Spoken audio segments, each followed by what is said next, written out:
ಹೇ ನಮಸ್ಕಾರ. ಇವತ್ತಿನ ವ್ಲಾಗ್ ಏನಪ್ಪ ಅಂದರೆ ಒಂದು ಟ್ರಿಪ್ಪು ಲಾಂಗ್ ವೀಕೆಂಡ್ ಇತ್ತು ಅಂತ ಮಂಗಳೂರು ಹೊರಟ್ವಿ. ಸೊ ಶಿರಾಡಿ ಘಾಟ್ ರೂಟೇ ತೊಗೊಂಡ್ಬಿಟ್ವಿ. ಹೋಗ್ತಾ ಎರಡು ಬಸ್ ಡ್ರೈವರ್ಸ್ನ ಕೇಳಿದ್ವಿ, ಹಿಂಗಿದೆ ಘಾಟ್ ಸೆಕ್ಷನ್ ಇದು, ಶಿರಾಡಿ ಘಾಟ್ ಲ್ಯಾಂಡ್ ಸ್ಲೈಡಲ್ಲಿ ಆಗಿತ್ತು ಅಂತ. ಇಲ್ಲ ಹೋಗ್ಬೋದು ಹೋಗಿ ಅಂತ ಹೇಳಿದ್ರು. ಸೊ ಆದರೂ ನೋಡ್ಬೋದು ಲ್ಯಾಂಡ್ ಸ್ಲೈಡ್ ಹೆವಿನೇ ಆಗಿತ್ತು. ಆ್ಯಂಡ್ ಅದ್ರ ಜೊತೆ ಒಳ್ಳೆ ಮಳೆ ಬರ್ತಾಯಿತ್ತು. So ghat section full fog, ಮಳೆ ಅಲ್ಟಿ ಆಗಿತ್ತು. ಕಂಟಿನ್ಯೂಸ್ ಮಳೆ ಇದ್ದಿದ್ದಕ್ಕೆ ನೇತ್ರಾವತಿ ರಿವರೆಲ್ಲ ಸಾಕಾಗಿ ತುಂಬ ಹರಿತಾ ಇತ್ತು.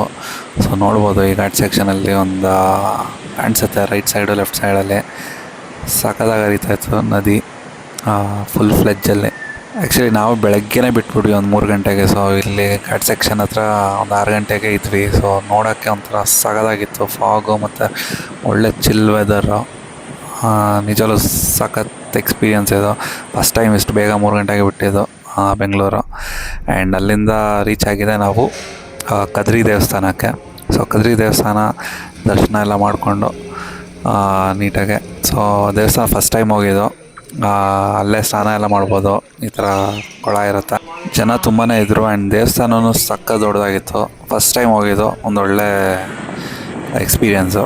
ಆ್ಯಂಡ್ ಹಂಗೆ ದರ್ಶನ ಮುಗಿಸ್ಕೊಂಡು ಮಂಗಳೂರು ಸಿಟಿ ನೋಡಿದ್ದು. ಸಿಟಿ ನೋಡಿಕೊಂಡು ಹೋಗಿದ್ದೆ ಊಟಕ್ಕೆ. ಊಟದ ಟೈಮ್ ಕರೆಕ್ಟಾಗಿ 12:30ಗೆ ರೀಚ್ ಆದ್ವಿ. ಎಲ್ಲಿ ಅಂದರೆ ಗಿರಿ ಮಂಜಾಸು. ಸೊ ಮ್ಯಾಂಗ್ಳೂರು ಅಂದರೆ ಗಿರಿ ಮಂಜಾಸ್ ಮಚ್ಲಿ ಮಿಸ್ ಮಾಡಲ್ಲ. ಫಸ್ಟ್ ಫೇವ್ರೆಟ್ ಗಿರಿ ಮಂಜಾಸ ಹೇಳ್ಬೋದು ನಾನು. ಸೊ ಒಂದೊಳ್ಳೆ ಮೀನು ಊಟ ಮಾಡಿಕೊಂಡು, ಬಂಗಡೆ ಫಿಶ್ ಫ್ರೈ ಜೊತೆ ಪ್ರಾನ್ಸ್ ಫ್ರೈ ಮತ್ತು ಅಂಜಲೆಲ್ಲ ತೊಗೊಂಡು ಒಂದೊಳ್ಳೆ ಮೀನೂಟ ನೆಕ್ಸ್ಟ್ ಲೆವೆಲಲ್ಲಿತ್ತು. ಆ್ಯಂಡ್ ಮ್ಯಾಂಗ್ಳೂರ್ ಬಗ್ಗೆ ಹೇಳ್ಬೇಕಾದ್ರೆ ಇದೊಂಥರ ನಮಗೆ ಕಂಫರ್ಟ್ ಪ್ಲೇಸ್, ಒಂಥರ ನೇಟಿವ್ ಆಗ್ಬಿಟ್ಟಿದೆ ನಮಗೆ. ಸೊ ಗಿರಿ ಮಂಜಾಸಲ್ಲಿ ಊಟ ಮಾಡಿ ಹೊರಟಿದೆ ನಮ್ಮ ಒಂಥರ ಅಡ್ಡ ಇದು, ಶೋರ್ ಲೈನ್ ಹೋಮ್ ಸ್ಟೇ ಇದು. ಸೊ ಮ್ಯಾಂಗ್ಳೂರ್ ಬಂದರೆ ನಾವಿಲ್ಲೇ ಉಳ್ಕೊಳ್ಳೋದು. ಊಟ ಬೇರೆ ಆಗಿತ್ತು. ಬಂದಿದ್ದ ತಕ್ಷಣ ಮಲ್ಕೊಂಡು ಎದ್ದರೆ ಒಳ್ಳೆ ಸನ್ಸೆಟ್ ಟೈಮು 4:15 ಆ ಟೈಮ್ ಆಗಿತ್ತು, ಒಂದು 5 ಗಂಟೆ ಅಂದ್ಕೊಳ್ಳಿ.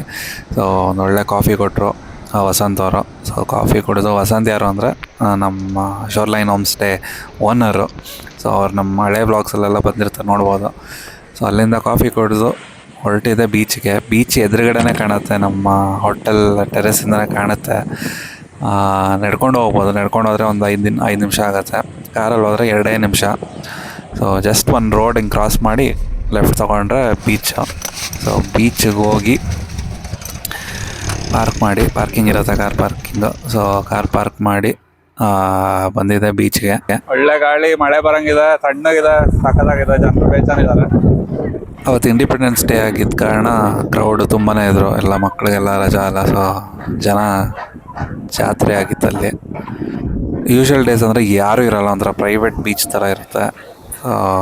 ಸಖತ್ತಾಗಿರುತ್ತೆ ಈ place. Shore line home stay ಎದುರುಗಡೆನೆ ಬೀಚು. ಈ ಬೀಚ್ ಒಂದು ಸೋಮೇಶ್ವರ ಬೀಚು, ಉಳ್ಳಾಳ. ಸೊ ಯಾರೂ ಇರೋಲ್ಲ ಇಲ್ಲಿ, ಒಂಥರ ಪ್ರೈವೇಟ್ ಬೀಚ್ ಹೇಳ್ಬೋದು.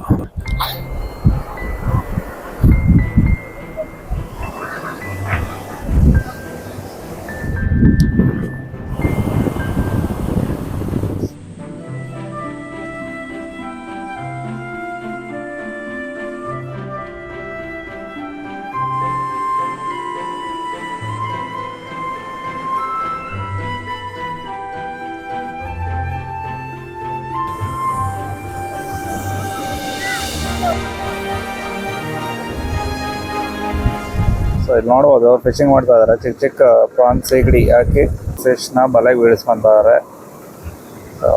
ಆದರೆ ಒಂದು ಸಿಗ್ತಾರೆ ಆಗ್ಲಿಂದ.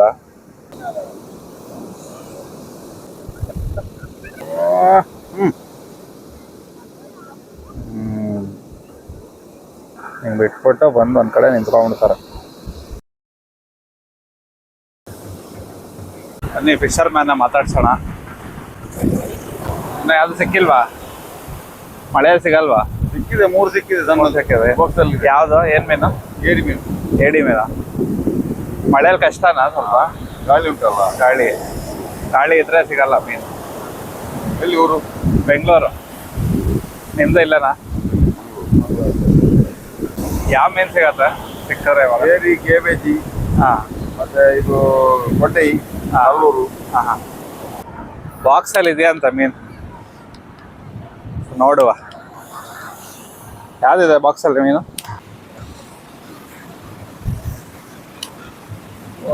ಇದೆಲ್ಲ ನೋಡಿ ಪ್ರಾನ್ಸ್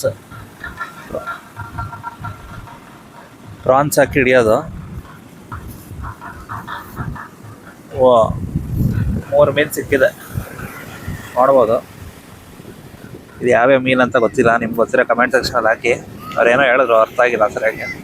ಸೊ ಇಷ್ಟು ಹಾಕಿ ಸಾರು ಮಾಡ್ತಾರೇನೋ, ಅವ್ರ ಮನೆಗೆ ಆಗತ್ತಷ್ಟೇ. ಇದ್ರಲ್ಲಿ ಫುಲ್ಲು ಪ್ರಾನ್ಸೇ ಇದೆ. ಮತ್ತೆ ಏನೂ ಸಿಕ್ಕಿಲ್ಲ ಅವ್ರಿಗೆ. ಬರೀ ಈ ಸೀಸನೇ ಹಂಗೆ, ಬರೀ ಗಾಡಿ ಜಾಸ್ತಿ. ಆ್ಯಂಡ್ ಎಲ್ಲ ಏನೇನು ಬೀಚಲ್ಲಿ ಒಳಗಡೆ ಗಲೀಜಿದೆಯೋ ಎಲ್ಲ ತಂದು ಶೋರ್ಗೆ ತಂದು ಎಸೆಯುತ್ತೆ. ಸೊ ಅದೇ ಆಗ್ತಾಯಿದೆ. ಬಲೆಯಲ್ಲೂ ಬರೀ ಅದೇ ಸಿಗ್ತಾಯಿದೆ ಗಲೀಜು.